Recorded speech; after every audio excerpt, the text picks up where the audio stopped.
Welcome students, welcome to my class. ये हमारी percentage की क्लास चल रही है। आज हम लोगों का लेवल 5 है, ठीक है।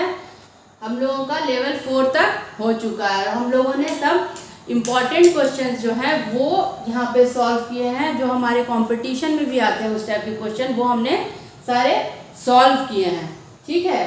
तो आज भी जो है बहुत इम्पॉर्टेंट क्वेश्चंस हैं और हम लोग शॉर्ट ट्रिक से भी देखेंगे। शॉर्ट ट्रिक से ये सॉल्व करेंगे, ठीक है। ज़्यादा लॉन्ग प्रोसेस नहीं रहेगा, शॉर्ट ट्रिक रहेगा जो आप लोगों को अच्छे से याद रहे, ठीक है। चलिए क्वेश्चन नंबर 1 देखते हैं।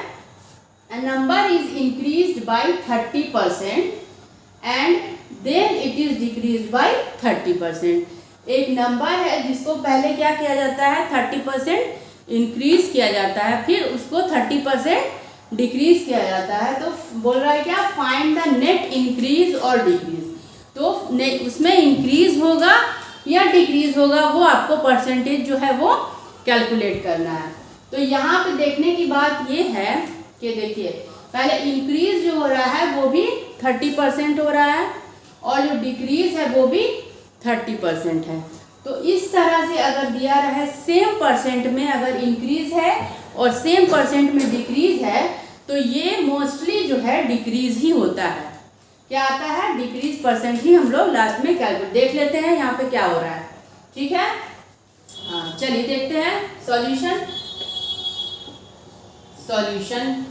Of question number 1। First of all यहाँ पे क्या करेंगे हम लोग के नंबर को कंसीडर करते हैं। लेट द नंबर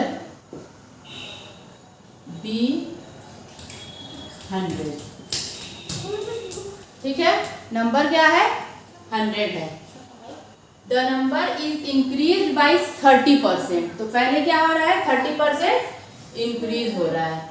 कैसे इसको लिखेंगे, 100 इंटू 100 प्लस 30 बाई 100, ठीक है। 30% यानी 100 में 30% ये इंक्रीज हुआ, इंटू फिर उसके बाद क्या हो रहा है, डिक्रीज हो रहा है 30%। तो यहाँ पे हो जाएगा 100 माइनस 30 बाई 100, ठीक है। ये क्लियर हुआ। यहाँ क्या हो रहा है, यहाँ पे पहले 30% इंक्रीज हुआ है, ठीक है ना। 30% इंक्रीज हुआ तो 100 प्लस 30 बाई 100 होगा और फिर बाद में 30% डिक्रीज हो रहा है, इसलिए 100 माइनस 30 बाई 100 है, ठीक है। चलिए देखते हैं इसको कितना आता है। ये 100 इंटू 130 डिवाइडेड बाई 100, ठीक है, इंटू 100 माइनस 30 कितना हो जाएगा, 70 डिवाइडेड बाई 100। ये कैंसिल हुआ, ये 2 0 से ये कैंसिल हो गया, ठीक है। Is equals to 13 7 91। हम लोगों का क्या आया, 91 आ गया।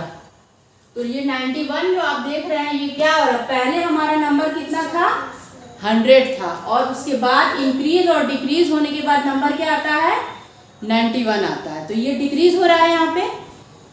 चलिए तो परसेंट डिक्रीज निकालना है ना हम लोगों को। तो percent decrease in number is equals to क्या हो जाएगा, पहले कितना था 100, अभी हो गया है 91 इज इक्वल्स टू 9। तो 9% का क्या हो गया, यहाँ पे नंबर में डिक्रीज हो गया। जैसे कि मैंने आप लोगों को पहले कहा कि अगर परसेंट जो है सेम दिया हुआ है, जैसे यहाँ 30% दिया है, तो अगर सेम परसेंट से इंक्रीज होता है और वही सेम परसेंट से डिक्रीज होता है, तो वो चांस नहीं, मतलब मोस्टली वो डिक्रीज ही होता है, ठीक है। तो यहाँ पे डिक्रीज परसेंट हम लोगों ने कैलकुलेट किया, कितना आ गया, ये 9%। ये हो गया हम लोगों का सॉल्यूशन, ठीक है, क्लियर है। चलिए अब देखते हैं नेक्स्ट क्वेश्चन, क्वेश्चन नंबर 2। चलिए देख लेते हैं। A mixture of milk and water contains 8 parts of milk. एक मिक्सचर है किस चीज का, वाटर एंड मिल्क का। उसमें 8 पार्ट्स ऑफ मिल्क है एंड 2 पार्ट्स ऑफ वाटर है। तो find the percentage of milk and water in the mixture. तो मिक्सचर में मिल्क और वाटर की परसेंटेज हम लोगों को कैलकुलेट करना है। सिंपल है, देख लीजिए। ठीक है, हम लोग शॉर्ट ट्रिक से बना रहे हैं। ये कैसे होगा? 8 पार्ट्स ऑफ मिल्क है ना। तो मिल्क इज इक्वल्स टू कितना है? 8 पार्ट्स है। और वाटर का पार्ट्स कितना दिया हुआ है? 2 पार्ट दिया हुआ है। ठीक है, तो टोटल कितना पार्ट हुआ? यहाँ पे देखिए, टोटल इज इक्वल्स टू कितना हो गया? 8 + 2 10 पार्ट्स हो गए टोटल। ठीक है ना। अब दोनों का हम लोगों को परसेंटेज कैलकुलेट करना है। तो यहाँ पे क्या हो जाएगा? Percentage of milk is equals to हो जाएगा मिल्क का जितना पार्ट दिया है। ठीक है, तो 8 डिवाइडेड बाई टोटल। टोटल कितना है? 10 into 100। 0 0 cancel is equals to 8 10 80%। ये आ गया क्या? Percent of milk. Similarly water का देख लेते हैं। Percent of water is equals to, water का कितना पार्ट है? 2 डिवाइडेड बाई टोटल है 10 इंटू 100। ठीक है ना। 0 0 कैंसिल, 2 10 20। ये आ गया हमारा 20%। ठीक है, देखने में तो लग रहा था कि जैसे टफ है, क्वेश्चन नहीं समझ में आ रहा था, लेकिन बहुत इजी वे में ये क्वेश्चन सॉल्व हो जाता है। ठीक है ना। यहाँ पे आप लोगों को समझ में आया। चलिए अब देखते हैं नेक्स्ट क्वेश्चन। चलिए question number 3। A person deposits ₹2400 per month in his saving bank account. 2400 क्या करता है? अपने सेविंग बैंक अकाउंट में डिपॉजिट करता है। If this is 15% of his monthly income. और ये जो अमाउंट वो ये क्या कर रहा है? डिपॉजिट कर रहा है, वो 15% है उसकी मंथली इनकम का। तो फाइंड हिज मंथली इनकम। तो हम लोगों को क्या करना है? उसकी मंथली इनकम कैलकुलेट करना है। ठीक है, तो सेविंग जो वो कर रहा है इन 1 मंथ इज इक्वल्स टू कितना कर रहा है? ₹2400। ठीक है ना। और ये जो 2400 है वो उसके मंथली इनकम का 15% है। ठीक है, तो क्या चीज है ये? 15% of income is equals to कितना है? ₹2400। क्लियर? 2400 क्या है? उसका 15% ऑफ इनकम। जितनी भी मंथली इनकम है उसका ये 15% अमाउंट है। तो टोटल जो होता है, टोटल क्या कितना होता है? अगर मंथली इनकम अगर देखें उसकी, तो मंथली इनकम कितनी होगी? टोटल 100% होगी। ठीक है, तो देयरफॉर 100% ये क्या होगा? मंथली इनकम हो जाएगी उसकी of income is equals to कितना हो जाएगा? 2400 डिवाइडेड बाई 15 इंटू 100। 100% निकाल लेंगे हम लोग यहाँ पे। तो ये हो जाएगा कितना? 15, 5 3 = 15 और ये 5 2 = 10, 0 से कट गया, फिर 3 8 = 0 0, तो 8 2 = 16,000। तो ये क्या आ गया? इसका मंथली इनकम आ गई 16,000 रुपीज। ये हो गया आपका सॉल्यूशन। सिंपल, समझ में आ गया है ना। जो वो सेव करता है वो 15% है और वो है 2400। तो 2400 क्या है? 15% है। हम लोगों को क्या कैलकुलेट करना है? उसका 100%। जो भी इनकम होगी वो होगी 100%। तो 100% हम लोगों ने कैलकुलेट किया 16,000। ये उसकी मंथली इनकम है। ठीक है, चलिए अब नेक्स्ट क्वेश्चन। चलिए क्वेश्चन नंबर 4।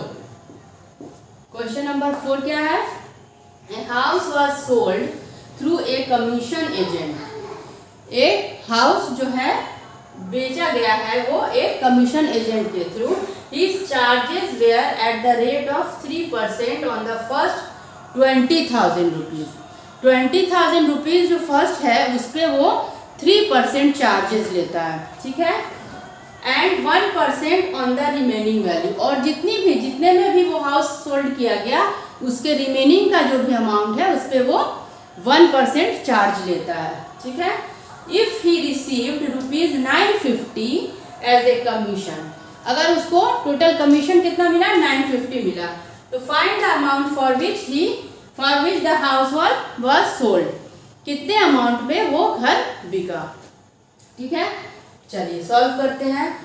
तो टोटल कमीशन उसका कितना है, total commission is equal to कितना मिला उसको, ₹950, ठीक है। 20,000 जो फर्स्ट 20,000 है उस पे वो कितना लेता है, 3% लेता है।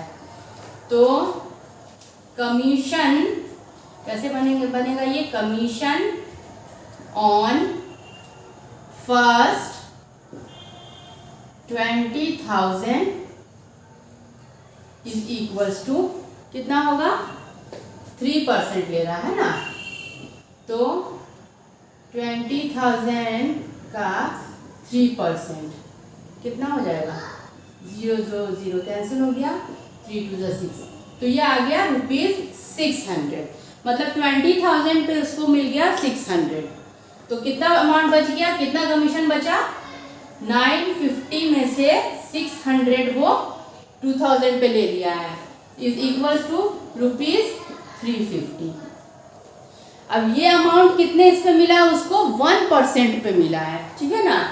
1% पे जो भी बचा हुआ था उस पे उसको ₹350 मिल गया। तो मान लीजिए कि जो अमाउंट बची है, ठीक है, तो वो है x। Let the remaining amount is equals to x, ठीक है। तो x का कितना ले रहा है, 1%, तो 1% ऑफ x कितना मिला उसको, 1% ऑफ x मिल गया 350, ठीक है ना। तो कितना हो जाएगा ये, x/100 इज इक्वल्स टू 350, तो x इज इक्वल्स टू कितना हो जाएगा, 35,000। x क्या आया, 35,000। तो पहले 20,000 पे वो उसको मिल गया था 600, और बाद में उसका है 35,000 अमाउंट है, उस पे उसको ₹350 कमीशन मिला। तो टोटल अमाउंट कितना हुआ, तो टोटल अमाउंट यहाँ कैलकुलेट कर लेते हैं। Total amount is equals to कितना हो जाएगा, पहले का है 20,000 प्लस अभी ये वाला कितना आया remaining 35,000 is equals to 55,000 rupees 55,000। ये हो गया आपका आंसर, ठीक है। क्लियर, समझ में आ गया। कि पहले के 20,000 पे उसको 600 रुपीज मिला और टोटल दिया हुआ था कितना 950, तो बचा कितना 350। ये 350 जो है उसको रिमेनिंग अमाउंट जो है उसके 1% का उसको 350 मिला है। तो हम लोग यहाँ पे कंसीडर कर लेते हैं कि रिमेनिंग अमाउंट x है, तो 1% of x is equals to कितना मिला है 350। तो इस तरह से कैलकुलेट करने पे x की अमाउंट यानी रिमेनिंग अमाउंट जो आती है वो होती है 35,000, ठीक है। और हम लोगों को टोटल अमाउंट देखना है, तो यहाँ 20,000 प्लस 35,000 ये हो जाता है टोटल 55,000, ठीक है। समझ में आ गया। बहुत इंपॉर्टेंट क्वेश्चंस हैं और सिंपली ये बहुत आसानी से ये बन जाते हैं, ठीक है। आई होप कि आप लोगों को सब समझ में आया है। आज के लिए इतना ही, ठीक है। मिलते हैं नेक्स्ट लेक्चर में। Thank you.